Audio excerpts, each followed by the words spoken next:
اسلامی سال کا پہلا مہینہ محرم شریف ہے اور آخری مہینہ ذی الحج ہے۔ جس طرح ہم بہت ساری چیزوں کو یاد رکھتے ہیں، اس طرح ہمیں اسلامی مہینوں کو بھی یاد رکھنا چاہیے۔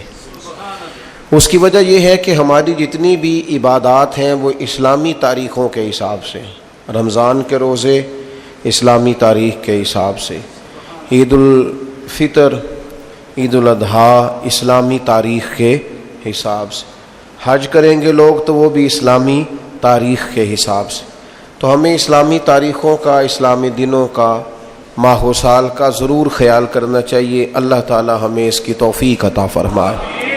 ماہ محرم الحرام کا چاند جیسے ہی طلوع ہوتا ہے اور اگلے دن جیسے ہی آفتاب نمودار ہوتا ہے تو دلوں کے اندر خود بخود نبی رحمت نور مجسم شفیع معظم صلی اللہ تعالی علیہ وسلم کی مقدس آل پاک کے تذکرے اور آپ کی مقدس عطرت کی یادیں لوگوں کے ذہنوں میں، دلوں میں اور نہا خانوں میں تازہ ہو جاتی ہیں۔ فطرتی تقاضا یہ ہوتا ہے کہ جب محبوب سے کامل محبت ہونا تو محبوب کی ہر چیز سے محبت ہو جاتی ہے۔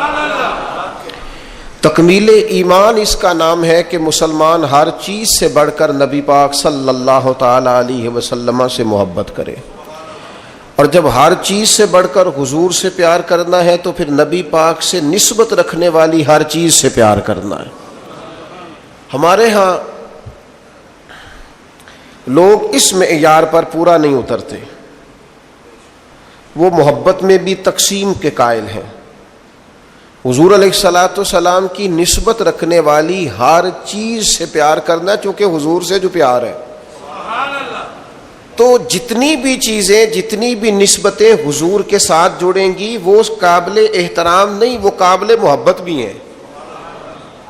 ان کا احترام کیا جائے گا تو دل کی گہرائیوں سے، پیار کیا جائے گا تو دل کی گہرائیوں سے۔ تو حضور علیہ الصلوۃ والسلام کی اولاد پاک تو ویسے ہی خون رسول ہے نا، وہ تو نبی پاک علیہ الصلوۃ والسلام کا خون ہے۔ اس کا احترام وہ صرف جذباتی تقریروں میں نہیں ہونا چاہیے، ان کا پیار صرف لفظوں کے ہیر پھیر میں نہیں ہونا چاہیے۔ انسان کی کیفیات، اس کے دل کے اندر بسنے والی خواہشات اور اس کی روح کی گہرائیوں تک جو چیز اتری ہوئی ہو وہ رسول پاک کی اولاد پاک کا پیار ہے، اور پھر وہ ہمہ پہلو ہو، صرف ایک زاویہ نگاہ سے نہ ہو۔ چونکہ حضور کی ہر نسبت سے پیار کرنا ہے تو جس طرح نبی پاک کی اولاد سے پیار کرنا ہے نا، اسی طرح پھر حضور کے اصحاب سے بھی پیار کرنا ہے۔ نبی پاک علیہ السلام کی بارگاہ عالی مرتبت میں جن لوگوں نے وقت گزارا، جنہوں نے حضور کے اشارہ ابرو پر جانیں قربان کی، جن لوگوں نے نبی پاک علیہ الصلوۃ والسلام کے ساتھ مل کر دین کی تبلیغ کی اور جد و جہد کی اور عملی طور پر نفاذ دین میں اپنا کردار ادا کیا، ان لوگوں سے محبت کرنا، ان سے پیار کرنا اور ان کے لیے اپنے دل کے اندر عقیدت کے جذبات رکھنا یہ بھی ضروری ہے۔ یہ جو آج کل ہمارے ہاں محافل ہوتی ہیں نا، مجالس ہوتی ہیں دینی، ان دینی محفلوں میں بھی بہت سارے لوگوں کا مقصود جو ہوتا ہے وہ تبلیغ دین نہیں ہوتا الا ماشاءاللہ۔ یہ تھوڑی سی کڑوی گولیاں ہیں، اسے ضرور استعمال کیجئے گا، فائدہ ہوگا انشاءاللہ تعالی، فائدہ ہوگا۔ بہت سارے لوگوں کا مقصود تبلیغ نہیں، اگر تبلیغ مقصود ہونا تو پھر داد کی ضرورت ہی نہیں۔ لیکن اسٹیج پر محفل میں کھڑا ہوا ہر شخص اسٹیج پر داد چاہتا ہے، وہ چاہتا ہے میں ایسی انوکھی بات کروں کہ لوگ واہ واہ کریں۔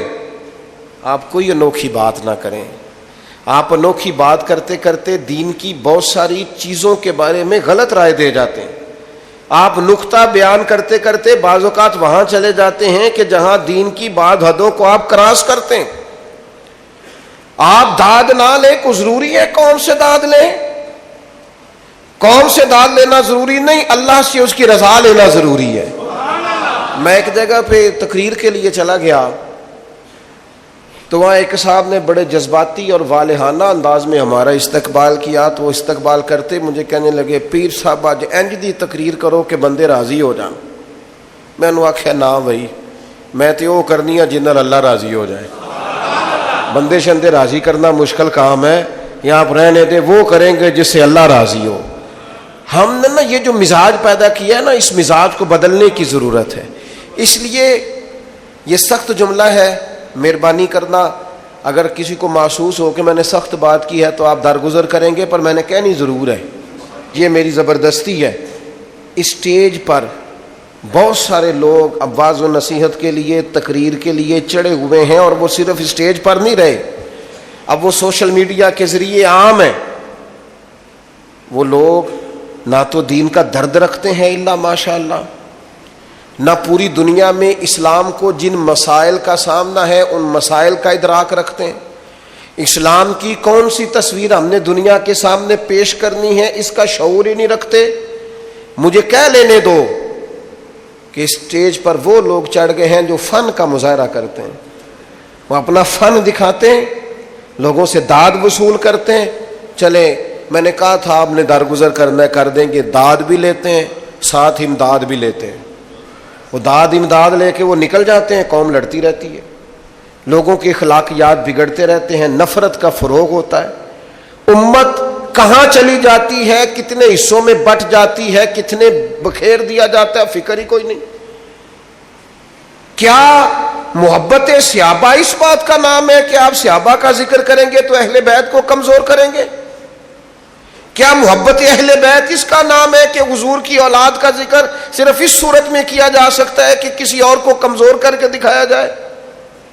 اعلیٰ حضرت کے سامنے کسی نے کہا نا نبی پاک علیہ السلام کی تعریف میں کہ شان یوسف جو دبی وہ بھی اسی در پہ دبی, تو فاضل بریلوی فرمانے لگے حضور تو کسی کو دبانے آئی نہیں, تو حضور پھر کیا کہوں؟ فرمایا تو کہہ شان یوسف جو بڑی وہ بھی اسی در سے بڑی. چونکہ قرآن مجید میں سورہ یوسف آ گئی تو قیامت تک جناب یوسف کو تلاوت کیا جائے, ان کا تذکرہ ہوگا, تو شان یوسف جو بڑی وہ بھی اسی در سے بڑی. نفرت انگیزی کا ماحول پیدا کیا جاتا ہے, اور اتنی بڑی قربانی جس سے امت کو کھڑا کیا جا سکتا تھا. امام حسین کا تذکرہ امت میں روح پھونک سکتا تھا, قوم کے جوانوں سے بیساکھیاں چھینی جا سکتی تھیں, سہارے چھینے جا سکتے تھے, انہیں ان کے پیروں پر کھڑا کرنے کا حوصلہ دیا جا سکتا تھا, لیکن وہ تو ہم نے دے دیا فن کا مظاہرہ کرنے والوں کے ہاتھوں میں, وہ تو ہم نے غیروں کو دے دیا, وہ تو مزہ لینے والے لوگوں کو دے دیا جو واہ واہ کر رہے ہیں, واہ واہ کرا رہے ہیں, وہ تو کسی اور رنگ میں بات چلی گئی.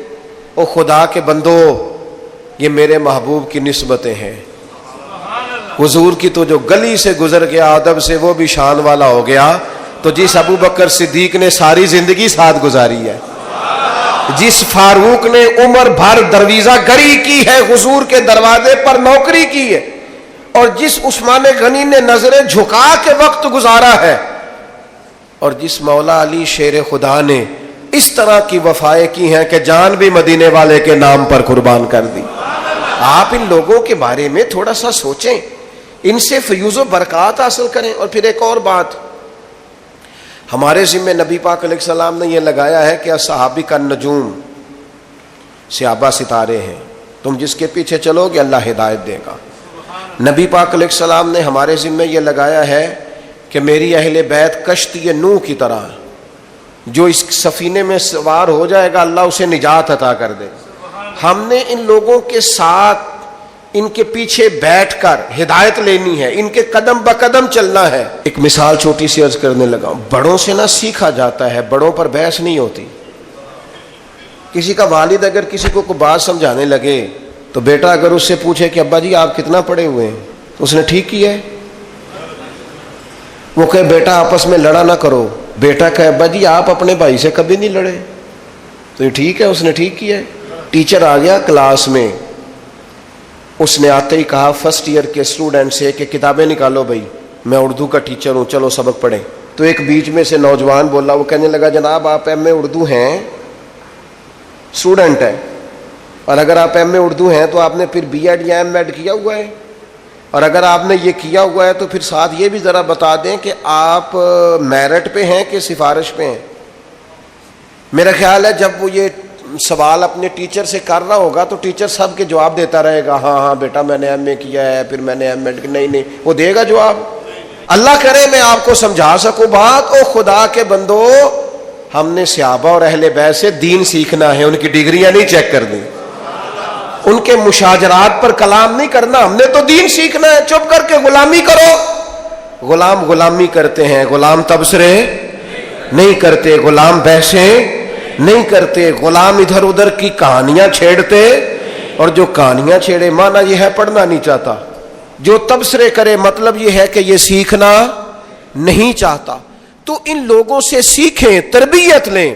میں آپ کو گارنٹی سے کہتا ہوں، عقیدت کی اینک لگا کے، ذوق کا لباس پہن کر، شوق کے بستر پر بیٹھ کر آپ حضور کی نسبت رکھنے والے کسی ایک بندے کو پڑھنا شروع کر دیں، کسی ایک صحابی کا آپ تذکرہ پڑھتے جائیں، اللہ آپ کی روح کو معراج عطا فرماتا جائے گا، معراج ہو جائے گی روح کو۔ او یار ان لوگوں کے پیچھے چلو تو صحیح۔ یہاں تو میرے بھائی جو 4 دن کسی محدث کے پاس بیٹھے، وہ کہتا ہے فلاں کا شاگرد ہوں، کسی فقیہ کے پاس بیٹھے کہتا ہے فلاں کے پاس بیٹھا ہوں، کسی دانشور کے، صوفی کے، صاحب حال کے پاس بیٹھے تو کہتا ہے مجھے اس کی مجلس میسر آئی ہے۔ اور صحابہ تو وہ صحابہ تھے جن کی ہر صبح عید ہوتی تھی، خدا کا قرب حاصل تھا، نبی کی دید ہوتی تھی۔ اتنے بڑے لوگ۔ 2 باتیں کبھی نہ بھولنا اپنی زندگی میں، میں بڑے درد سے کہتا ہوں۔ میں کبھی سوچتا ہوں نا کہ جو صورتحال ہم دین کی بتاتے ہیں نا، معاذ اللہ مشاجرات چھیڑتے ہیں، کہانیاں بناتے ہیں اور تاریخی حوالوں کو الٹ پلٹ کر کے بیان کرتے ہیں اور جو رنگ دیا جاتا ہے، میں سوچتا ہوں کہ اگر کفار ان باتوں کو سنتے ہوں گے، مشرکین اور منافقین سنتے ہوں گے تو کیا کہتے ہوں گے؟ لیکن آج فیمس وہ بندہ ہے جو بدتمیز زیادہ ہے، فیمس وہ بندہ ہے جو ان بحثوں میں زیادہ الجھتا ہے، فیمس وہ شخص ہے جو ذرا کو تھوڑی سی انوکھی بات کرتا ہے۔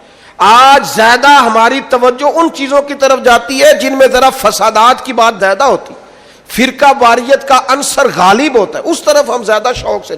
خدا را امت کو کیا فوٹو دکھا رہے ہیں آپ؟ کیا؟ میں کل رات اپنے دوستوں سے کہہ رہا تھا کہ یار ہم نے تو بڑا انقلاب دینا تھا اس قوم کو۔ محرم شریف آتا ہے تو بحث شروع ہو جاتی ہے، امام حسین کے نام کا لنگر پکانا چاہیے نہیں پکانا چاہیے، محفل کرنی چاہیے کہ نہیں کرنی چاہیے، وہ شہید ہوئے تھے تو مانا کیا تھا، تو کیا بحث میں گزر جاتا ہے سارا مہینہ لڑائی میں۔ سفر آتا ہے، اولیاء اللہ کا ذکر شروع ہوتا ہے تو لوگ شروع ہو جاتے ہیں، داتا صاحب نہیں کہنا چاہیے، غریب نواز نہیں کہنا چاہیے، فلاں کو یہ نہیں کہنا چاہیے، الجھ گئے۔ وہ کہتے کیا تھے، پیغام کیا تھا، بتانے کیا آئے تھے، اس میں سارا وقت بیت جاتا ہے۔ کم از کم جب سے ہم نے شعور سنبھالا ہے، میلاد شریف آیا نہیں اور بحث شروع ہوئی نہیں، کرنا چاہیے کہ نہیں کرنا چاہیے، یہ کیا جا سکتا ہے تو حدود کیا ہیں، قیود کیا ہیں، شرائط کیا ہیں، اس کی اصل کیا ہے، ان کو کن اصولوں کے تحت پرکھ کر کن جزیات کے تحت جائز کر، بحث ہی بحث ہے۔ کیا دین فقط بحث کے لیے آیا دنیا میں؟ کیا صرف بحث کریں گے؟ میں نے شاید پہلے بھی آپ کو بتایا ہو، کبھی کبھی یوں لگتا ہے کہ سادے بندے بڑے اچھے تھے، کبھی کبھی یوں لگتا ہے جن کو زیادہ پڑھنا نہیں نہ آتا تھا وہ سمجھ ذرا جلدی گئے تھے۔ میری والدہ صاحبہ 10 محرم کو مجھے کہتی جا میں نے ٹھوٹیاں لے آ کے دے، میں امام حسین علی کھیر ٹھوٹیاں وہ تقسیم کرنی ہے، تو سائیکل چلا کے کوئی 3-3.5 کلومیٹر جانا پڑتا تھا۔ تو آپ کو پتہ ہے بچپن میں بندہ جان بھی چھڑاتا ہے، تو پھر میں تھوڑا سا مولوی بھی تھا، مدرسے بھی پڑھتا تھا، تو مولوی مسئلہ نہ دسے تاوی انہوں بد ہضمی ہو جاندی۔ تو وہ میں نے اماں جی کو یہ کہا، میں نے کہا اماں جی میں پوچھیا استادہ نو ختم پرات وچ بھی ہو جاندہ ہے، جیڑی ہانڈی وچ پکائیے کھیر اودے وچ بھی ختم، یہ جس برتن میں آپ نے بنایا اسی میں ختم دلائیں، اور گھر میں جو برتن ہے نا وہ آپ اسی میں تقسیم کر دیں، تو یہ کوئی ٹھوٹیاں کو فرض ہے، ساتھ کوئی جوز ہے ختم شریف کا، ہو گیا بس ٹھیک ہے تقسیم کریں۔ تو میری والدہ صاحبہ مجھے کہتی تو ایڈا مولوی میں نے مسئلے نہ 10 ٹھوٹیاں لے آ کے دے، تو 10 جانا ہی کہ کسی اور نو کلا جلدی بول۔ تو اب وہ مطلب ماحول بھی ایسا ہوتا تھا کہ وہ سائیکل نکالتے چلے جاتے۔ تو ایک دن بڑی گرمی تھی شدید، اور میں بڑا ہی مشکل گیا, ڈاڈا اوکھا ہو گیا میرے لیے وہ پینڈا کو لے کے آیا. میں ٹوٹیاں لا کے میں نے بڑے غصے سے رکھی, حالانکہ 10 روپے انعام بھی ملا جانے آنے کا, اور رکھ کے میں اما جی نو آخیا, میں کیا مینو 10 سے چھڑو, آخر ایک کیڑا مفتی دس گیا ٹوٹیاں والی گل, جو آپ اس قدر زیادہ اس پر بزد ہیں. تو والدہ صاحبہ فرمان لگے, پتر خصوصیت کوئی بھی نہیں, بس نہ یہ نیاز دئی دی حضور دی اولاد دے نا تے دل نہیں کردا کہ نبی پاک دی اولاد دے نا تے کسی نو کھیر دئیے تے بھانڈا واپس منگیے. بس ان کے نام پر جو دے دیا سو دے دیا, ختم ہو گئی بات. برتن بھی واپس لینے کو جی چاہتا, بھائی اتنا سا فلسفہ ہے. اتنی جب انہوں نے بات بتائی نا, آپ یقین کریں میری روح تازہ ہو گئی, طبیعت سمجھ میں آ گئی کہ یہ تو عقیدت کا ایک قصہ ہے, یہ تو پیار کی بولی ہے, اس لہجے کے اندر, اس سادگی کے اندر تو حسن ہے. تو میرے عزیز, ہم نے تو عقیدت کرنی ہے, اور کس طرح کی عقیدت, کس طرح کا پیار. حضرت ابو بکر صدیق امیر المومنین ہے, اور شان یہ ہے کہ اس ممبر پر بیٹھتے ہیں جس پر مدینے والے محبوب بیٹھا کرتے, اور ان کی عظمت یہ ہے کہ انہیں مصلی پر کھڑا خود رسول کریم نے فرمایا ہے, اور ہزاروں صحابہ ان کے اقتداء میں نماز پڑھتے ہیں. لیکن ابو بکر صدیق نماز پڑھا کے باہر نکلے, مسجد نبی کے کونے پہ امام حسن کھیل رہے تھے. اتنا بڑا آدمی, اتنی بڑی شان, لیکن جلدی سے دوڑ کے جا کے امام حسن کو اٹھایا, ماتھا چوما, سینے سے لگایا, کندھوں پہ بٹھایا, اور چلتے چلتے کہنے لگے, علی ایک بات کروں, کہا کیجئے. فرمایا, حسن کی شکل آپ سے نہیں ملتی. جناب علی نے یوں آنکھیں کھولی تو کہنے لگے, ساری کی ساری شکل مدینے والے محبوب پہ گئی ہے, ساری شباہت ہی رسول پاک کے ساتھ ہے. تیری نسل پاک میں ہے بچہ بچہ نور کا, تو ہے عین نور تیرا سب گھرانہ نور کا. عقیدتوں کے ذائقے پھیکے نہیں ہونے چاہیے, محبتوں کا لہجہ کمزور نہیں. چھوڑ دیں ہر وقت کی بحثیں, چھوڑ دیں ہر وقت کی کمزوریاں, چھوڑ دیں یہ کرنا ہے کہ نہیں کرنا. یکم محرم سے لے کر 10 محرم تک رج کے قرآن پڑھیں, خوب جد و جہد کر کے درود و سلام پڑھے, جتنی توفیق ہے اتنے صدقات و خیرات کا اہتمام کرے, 9-10 محرم کو روزہ رکھے, اور ان سارے نذرانوں کا نذرانہ اکٹھا کر کے امام حسین کی بارگاہ میں پیش کر دیں, اور 10 محرم کو ذرا ذوق سے امام علی مقام کی منقبت سنیں, ان کی تعریف سنیں, ان کے فضائل سنیں, ان کے نانا کریم کی نعت سنیں, دین کی باتیں سنیں, اپنا لہجہ سلجھا ستھرا پاکیزہ اور شستہ رکھیں. الجھی الجھی باتوں سے, بکھری بکھری باتوں سے, نفرت انگیز کہانیوں سے اپنے آپ کو بچائیں, اور سیدھا سیدھا حسین پاک سے فیض حاصل کریں. یاد رکھنا, جس گھر میں میرے محبوب کی اولاد کا تذکرہ ہوتا ہے, اللہ اس گھر میں بسنے والوں کی اولاد پر بھی فضل فرمایا کر. لہذا اس الجھاؤ سے اپنے آپ کو. اور دوسری بات یہ ہے, بے ادب لوگ جو ہوتے ہیں نا, بے ادب لوگ, وہ معاشرے میں نحوست پیدا کرتے ہیں. بے ادبی تکلیف دہ ہوتی ہے جس حال میں بھی ہو, بے ادبی اذیت ناک ہوتی ہے. ادب جو ہوتا ہے نا, ادب وہ قرار پیدا کرتا ہے. آپ کے ٹیچر سے آپ نے ذرا اونچی آواز میں بات کی نا, تو بیچارہ ٹوٹ جاتا ہے اندر سے, کہتا ہے یار یہ میں اس کا استاد ہوں, اس نے کیسے بات کی میرے ساتھ. بے ادبی توڑ دیتی ہے. آپ نے ابا جی کو کوئی سخت لفظ نہیں کہا, آپ نے والد صاحب سے بس اتنا ہی کہا تھا کہ ابا جی ٹھیک ہے ساری باتیں, پر آپ بھی کچھ سیانے ہو جائیں, اب زمانہ بدل گیا ہے. اتنے ہی لفظ کہے تھے, تو ابا ساری رات اپنے کمرے میں روتا رہا. وہ کہتا ہے پترو میں تے ٹائم نال ہی نویں کپڑے لینے چھڈتے سن کہ میرا پتر پالے, تے تو آنا میں سیانا ہی نہیں سا. میں نے تو بہت ساری چڑھتی جوانی میں خواہشات چھوڑ دیں کہ میری اولاد پال جائے, اور تو کہتا ہے ساری رات باپ روتا ہے, ساری رات. تھوڑی سی بھی بے ادبی تکلیف پیدا کرتی, تھوڑی سی. بچہ جب اپنی مرضی کا, تھوڑے دن پہلے, کچھ عرصہ پہلے ایک بزرگ مجھ سے ملنے آئے تو بڑا ہی روئے, رو رو کے جمعے میں چلے گئے. میرا ان سے پیار تھا, پرانا ربط تھا, تو میں کچھ کہہ نہیں سکا ان سے, لیکن میں نے کہا یار یہ آج چلو ہو سکتا ہے کوئی بات ایسی جمعے میں ہو گئی ہو, دل پہ لگ گئی. ایک دن میں سفر کر رہا تھا تو میرے دل میں پھر وہ یاد آئے. میں نے ان کو فون کیا, میں نے کہا اس دن مجھے آپ کی کیفیت. کہنے لگے صاحب رش بڑا تھا, بات تو کرنی تھی. ہو نہیں سکی. تو آپ واپس آئے تو مجھے بتائیے گا. میں واپس آیا, ان کو بلایا تو وہ پھر رونے لگ گئے. میں نے کہا کیا ہوا؟ کہنے لگے صاحب میرے پاس کل جمع پونجی جو تھی نا وہ میں نے بیچ کے بچہ باہر بھیجا تھا, اور میرا بڑا خیال تھا, میرے چاؤ تھے, میں بڑے دنوں سے منصوبہ بندی کر رہا تھا کہ میرا بیٹا نا آپ کو اپنے لیے الگ سے مکان خریدے, بنائے, سوارے, سجائے. لیکن مجھے آج پتہ چلا ہے کہ 1 سال ہو گیا, اس نے تو جگہ خرید بھی لی ہے, مکان بن بھی گیا, مجھے تو بتایا ہی نہیں. دیکھو مینوں کوئی تکلیف ہونی سی, وہ مجھے بتا دیتا. مجھے کہیں سے پتہ چلا ہے تو میں نے اس کو فون کر کے کہا کہ پترو میں گل سنی ہے. وہ کہنے لگا ابا جی بس وہ میں کیا دساں گا تو میں تمہیں سرپرائز دینا سی. کہنے لگے کئیوں غیروں کو زیادہ پتہ ہے مجھ سے اور مجھے پتہ. کہنے لگے ٹوٹ گیا ہوں, سمجھ نہیں آتی کہاں جاؤں, کوئی بات بھی بڑی نہیں. میں تو خود راضی تھا, میں نے خود اسے کئی دفعہ کہا بھی تھا کہ پتر تھوڑی سی بھی بے ادبی تکلیف پیدا کرتی ہے, اور آپ صرف اتنا کہہ دے والد صاحب سے کہ ابا جی جنج کہو گے کر لیں گے, آپ جیسے کہیں گے ویسے.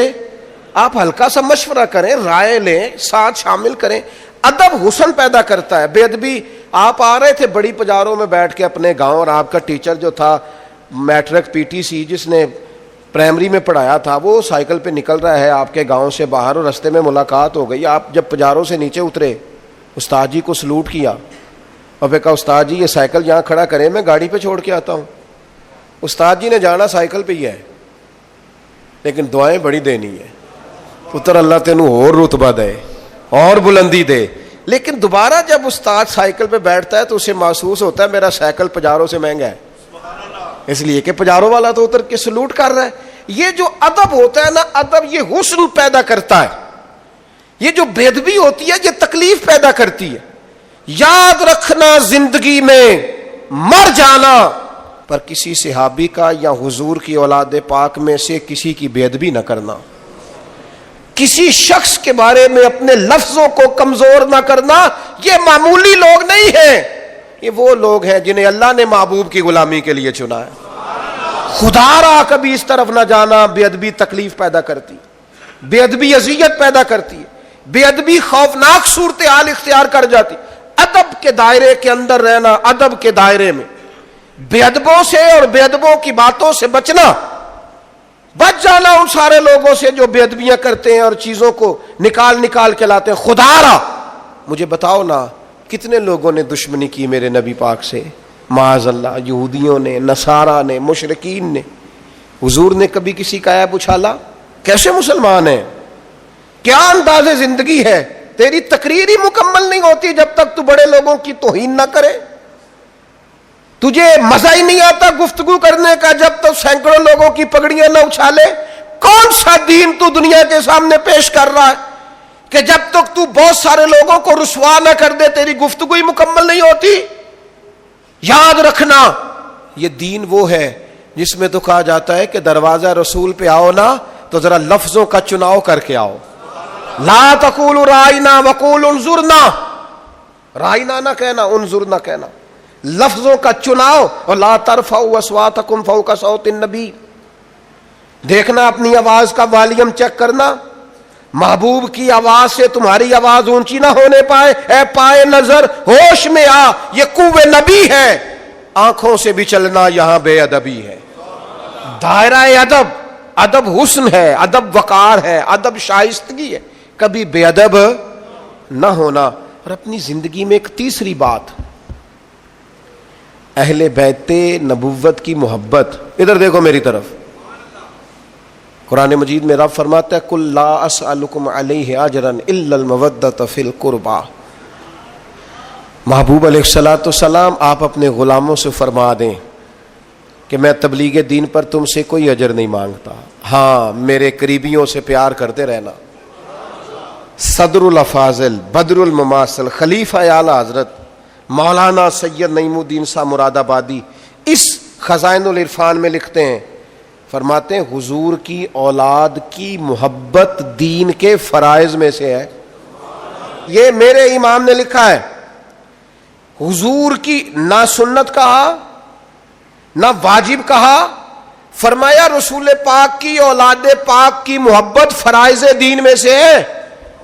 اور ان لفظوں پر تو واری ہو جانے کو دل کرتا ہے. حضور فرمانے لگے یہ حسن اور حسین ہے, جس نے ان سے محبت کی اس نے مجھ سے محبت کی, اور فرمایا جس نے ان سے بغض رکھا اس نے مجھ سے بغض رکھا. ان کی محبت میری محبت ہے, ان سے عداوت مجھ سے عداوت ہے. اپنے انداز کو پیار والا بنائے, آپ کی طبیعت سے ان کا پیار چھلکے, یعنی ظاہر ہو کہ آپ ان سے محبت کرتے ہیں. آپ نے دے دیا ایسے لوگوں کے ذمے جن کا یہ کاروبار ہے, جو تجارت کرتے ہیں ان ناموں پر, جو پیسہ کماتے ہیں. مجھے کیا لینے دو, محرم آیا تو کچھ لوگوں کا سیزن آیا, پھر ربیع الاول آئے گا تو کچھ لوگوں کا سیزن آئے گا. یہ سیزن ہے, وہ قربانیاں دے گئے اور تم سودے کرتے پھرتے ہو. یہ تم نے ریٹ ڈالا ہے, میں خیال نہیں آتا تذکرہ کس کا ہے, اور تم باتیں کیا کرتے ہو.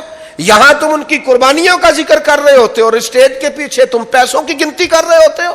یہ معیار بنایا تم نے. کیا کہا تھا قرآن مجید نے کہ میری آیتیں سستے داموں نہ بیچ ڈالنا, اور تم نے سودا بھی کیا تو کیا کیا. پر مصیبت اور بھی ہے نا, ایک آج ہمارے زمانے کی ایک بہت بڑا مسئلہ یہ بھی ہے. وہ کہتے ہیں پیر صاحب اگر پیسے نہیں لیتے ہو تو روٹی کیوں کھاتے ہیں, یہ بھی بتاؤ یہ روٹی کیسے کھاتے ہیں. اور بھائی نظر نذرانے کی مخالفت نہیں, وہ تو نبی پاک علیہ السلام نے حضرت عمر کو دیا تو جناب عمر کہنے لگے حضور نہیں لینا, تو حضور فرمانے لگے جو بن مانگے, یہ بخاری کی حدیث ہے, فرمایا جو بن مانگے ملے وہ تو اللہ کی طرف سے ہے, اس کی مخالفت ہی نہیں.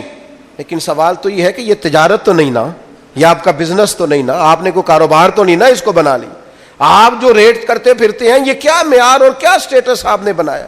بہت بڑا بزنس مین اتنا مال نہیں کماتا جتنا تم کماتے, اور تم نے سیزن بنا لیا ہے. اور قوم بھی پسند کرتی ہے, بندہ فیمس ہونا چاہیے, بندہ کو تھوڑا سا نا مشہور ہونا. میں اپنے بارے میں 100 دفعہ کہہ چکا ہوں کہ دین کا کوئی چھوٹا سا نوکر سمجھ کے کبھی دعوت دے لیا کرو, مشہور آدمی سمجھ کے نہ بلایا کرو, اس میں مزہ نہیں, اس میں مزہ نہیں. نام کوئی برانڈ ہے, نہ کوئی ایسی چیز ہے جسے دکھا کے ماحول اور طرح کا بنایا جائے. آپ مہربانی فرمائیں محرم شریف میں کسی بھی موقع میں جب آپ ان پاکان امت کا ذکر کریں تو احترام کے جذبے, عقیدت کے لہجے, آپ کے مزاج کے اندر خوبصورتی, ان لوگوں سے قلبی وابستگیاں, اور سب سے اہم اور سب سے ضروری چیز یہ ہے کہ ہم نے سیکھا کیا ان لوگوں سے, ہم نے ان سے لیا کیا.